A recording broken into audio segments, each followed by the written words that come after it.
Friends, welcome to the research of knowledge. आज के इस वीडियो में हम रेस्पिरेटरी सिस्टम के बारे में बात करेंगे। तो टॉपिक को शुरू करने से पहले आपसे एक छोटी सी रिक्वेस्ट है, अगर आपने मेरे चैनल को अभी तक सब्सक्राइब नहीं करा है तो कर दीजिए दोस्तों। तो चलिए फिर टॉपिक को शुरू करते हैं। Types of the respiration. हमारे जो रेस्पिरेशन है वो दो टाइप से होते हैं। एक तो एरोबिक होता है और एक होता है एनारोबिक। दो टाइप्स के रेस्पिरेशन होते हैं, एरोबिक और अनएरोबिक। एरोबिक रेस्पिरेशन क्या होता है? In this with the help of the oxygen glucose breaks into energy. इसमें जो भी हम खाते हैं उससे जो ग्लूकोज बनता है हमारे शरीर में, वो ऑक्सीजन की वजह से टूटता है और एनर्जी में कन्वर्ट होता है, और वो एनर्जी होती है हमारी एटीपी। इसमें जो भी हम खाते हैं, जो भी हम कार्बोहाइड्रेट लेते हैं, वो शरीर में जा कर के ग्लूकोज में कन्वर्ट कर देता है, और वो जो ग्लूकोज होता है उसको तोड़ने का काम ऑक्सीजन का होता है। जो भी हम इन्हेलेशन करते हैं ऑक्सीजन का, वो उसको तोड़ करके ग्लूकोज को एनर्जी में कन्वर्ट कर देता है। और कौन सी एनर्जी बनाता है? ये बनाता है एटीपी। एटीपी यानी कि एडिनोसाइन ट्राइफॉस्फेट एनर्जी ये बना देता है। Aerobic respiration. अब बात करते हैं अनएरोबिक रेस्पिरेशन के बारे में। इसमें क्या होता है? In this the glucose breaks without any help of the oxygen. इसमें जो ग्लूकोज होता है बिना ऑक्सीजन की हेल्प से टूटता है और makes energy with the help of east, और एनर्जी बनाता है ईस्ट की मदद से। यानी कि कोई फंगस हो गया, फंगस मटेरियल हो गया, उसकी मदद से ये क्या बनाता है? एनर्जी बनाता है। फंगस का अपना ही, ईस्ट का अपना ही एक न्यूक्लियस होता है। Some examples of the anaerobic respiration include alcohol fermentation. जैसे हम जब अल्कोहल को सड़ाते हैं, और लैक्टिक एसिड फर्मेंटेशन, जब हम लैक्टिक एसिड बनाते हैं, दही बनाते हैं, तो इसमें क्या होता है? अनएरोबिक रेस्पिरेशन होता है। डिकम्पोजिशन हो गया ऑर्गेनिक मैटर का।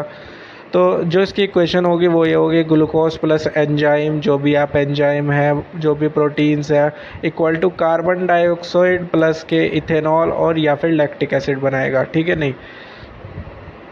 तो ये इसकी इक्वेशन होती है अनएरोबिक रेस्पिरेशन की। अनएरोबिक रेस्पिरेशन में बेसिकली आप याद रख लीजिए कि जो ग्लूकोज होता है वो टूटता है बिना ऑक्सीजन के और एनर्जी को बना देता है। ह्यूमन रेस्पिरेटरी सिस्टम के बारे में बात करते हैं। तो जो ह्यूमन रेस्पिरेटरी सिस्टम होता है एक टाइप का नेटवर्क होता है ऑर्गन्स का। It is a type of the network of the organs at the tissues that makes us breathe, जो हमें सांस लेने में मदद करते हैं। एक टाइप का सिस्टम होता है, एक टाइप का नेटवर्क होता है ऑर्गन्स का और टिश्यूज़ का, जो हमें सांस लेने में मदद करते हैं। The primary function of this system is to introduce oxygen into the body. इसका सबसे प्राइमरी फंक्शन होता है ऑक्सीजन को पहुंचाना बॉडी में, and expel carbon dioxide from the body, और कार्बन डाइऑक्साइड निकालना बॉडी से।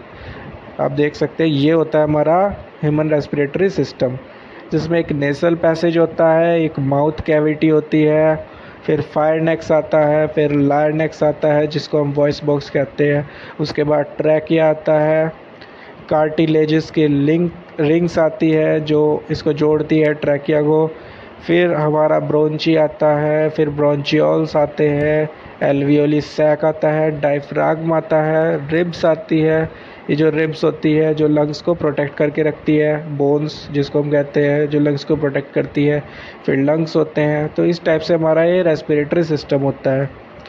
हमारे लंग्स के अंदर होती है एल्वियोली। एल्वियोली में रेस्पिरेटरी ब्रोंचियोल्स होते हैं, आप देख सकते हैं इस टाइप से। तो ब्रीथिंग रेट जो होता है वो ह्यूमन का वो इक्वल होता है 18 से 20 टाइम्स पर मिनट। यानी कि हम एक बार में 18 से 20 बार सांस लेते हैं एक मिनट में। तो transportation of the oxygen occurs from the haemoglobin of the blood.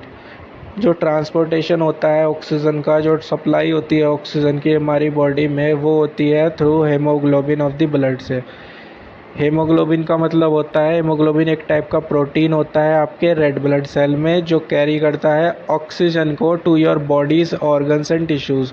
यानी कि एक टाइप का प्रोटीन होता है हमारे रेड ब्लड सेल्स में जो ऑक्सीजन को पहुंचाने का काम करता है बॉडी ऑर्गन्स और टिश्यूज़ में, और ट्रांसपोर्ट करता है कार्बन डाइऑक्साइड को from your organs and tissues back to your lungs, और कार्बन डाइऑक्साइड को ट्रांसफ़र करता है जो भी आपके ऑर्गन्स हो गए, टिश्यूज़ हो गए, उनसे जो कार्बन डाइऑक्साइड जनरेट हुई उसको लंग्स में पहुंचाता है और लंग्स क्या कर देता है, हमारी बॉडी से उसको बाहर निकाल देता है। If a haemoglobin test reveals that your haemoglobin, हाँ, तो ये आप डायग्राम देख सकते हैं, इस टाइप से होता है हमारा। इसमें हमारे ये पहले नंबर पे क्या आता है, नेसल कैविटी आता है, फिर दूसरे नंबर पे फायरनेक्स आता है, तीसरे नंबर पे आता है ये जो हमारा आप देख सकते हैं, ये होता है हमारा वॉइस बॉक्स लायनेक्स।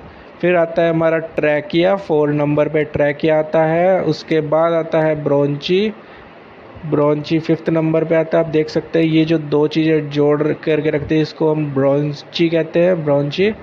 उसके बाद आता है हमारे लंग्स आते हैं, जो 6 नंबर पे हमारे लंग्स आते हैं। फिर एल्वियोली आता है, एल्वियोली यानी कि लंग्स के अंदर होते हैं। ये जो पेड़ के जैसे जैसे पेड़ की जैसे रूट्स होती है ना, वैसे इस तरीके के स्ट्रक्चर के हमारे एल्वियोली होते हैं हमारी लंग्स के अंदर। और फिर आता है हमारा हार्ट, इसके बाद हमारा हार्ट आ जाता है,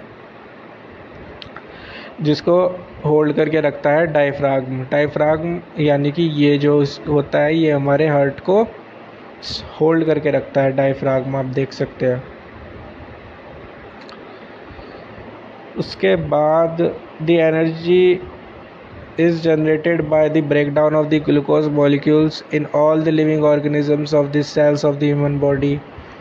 ऑक्सीजन इज़ इनहेल्ड, जो भी हम ऑक्सीजन लेते हैं, and is transported to the various parts, और ये वेरियस पार्ट्स में ट्रांसपोर्ट होती है, and are use in the process of the burning food particles, और यूज़ होती है फूड पार्टिकल्स को बर्न करने के लिए, उसको तोड़ने के लिए, उसके ग्लूकोज मॉलिक्यूल्स को तोड़ने के लिए at the cellular level in a series of the chemical reactions. The obtained glucose molecules are used for discharging energy in form of the ATP, adenosine triphosphate। ये सब मैंने आपको पहले बता दिया है। What are the parts of the respiratory system? अब respiratory system के कौन कौन से parts होते हैं? तो parts होते हैं, एक तो nose होता है, एक larynx होता है, pharynx होता है, trachea होता है, ब्रोंची होता है, लंग्स होता है, नोज़ होता है। ये सारे हमारे पार्ट्स होते हैं रेस्पिरेटरी सिस्टम के।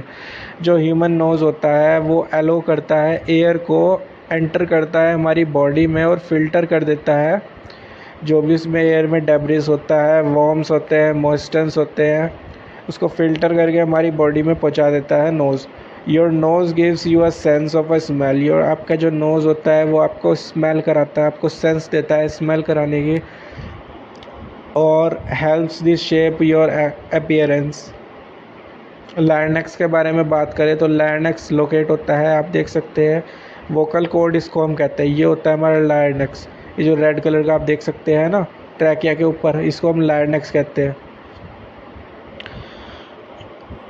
लायनेक्स होता है ये हमारा, जिसमें इंक्लूड होता है सब ग्लोटिस होता है, ग्लोटिस होता है, वोकल कॉर्ड्स होते हैं, सुप्रा ग्लोटिस होता है। इन सब को कॉम्बिनेशन को हम लायनेक्स के नाम से जानते हैं।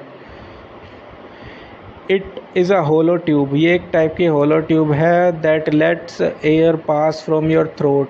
ये आप जो एयर जो हम इनहेल करते हैं वो उसको पास करती है थ्रोट से, यानी कि फायरनेक्स से। थ्रोट का मतलब जब भी आप से होगा तो वो फायरनेक्स होगा, आप याद रखिएगा फायरनेक्स होगा। To your trachea on the way to your lungs, यानी कि जो भी हम सांस लेते हैं वो थ्रोट के ज़रिए आपकी बॉडी में जाती है। It also contains your vocal cords, ये आपके वोकल कॉर्ड्स को भी कंटेन करता है, and is essential to the human speech. Larynx जो होता है वो एसेंशियल होता है ह्यूमन स्पीच के लिए, जो भी आप बोल पा रहे हैं वो लायनेक्स के कारण ही है, क्योंकि यही आपका वॉइस बॉक्स होता है। So it's often called voice box.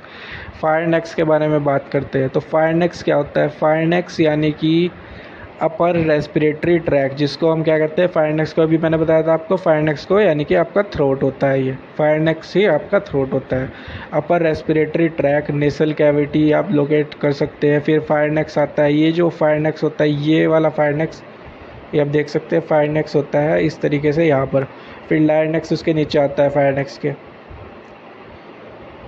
फायरनेक्स throat, the pharynx usually called the throat is a part of the respiratory system, ये एक रेस्पिरेटरी सिस्टम का पार्ट है, and the digestive system. It carries air, ये air को carry करता है, ये food को कैरी करता है, ये कोई भी टाइप के फ्लूइड को कैरी करता है down from the nose and the mouth. The pharynx is a site of the common illness. जो भी आपकी कोई प्रॉब्लम होती है गले की वो pharynx में ही होती है, इंक्लूडिंग सोर थ्रोट हो गया या फिर टॉन्सिल्स हो गया, गले की सूजन हो गया, ये सारी प्रॉब्लम्स हमारी pharynx में ही आती है।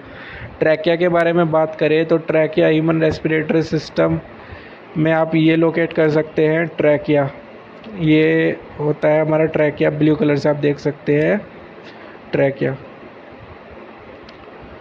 ईसोफेगस ये खाने की नली हो गई, ट्रैकिया। फिर लाइनेक्स आ गया, वॉइस बॉक्स, ट्रैकिया, लंग्स, ब्रोंचीज।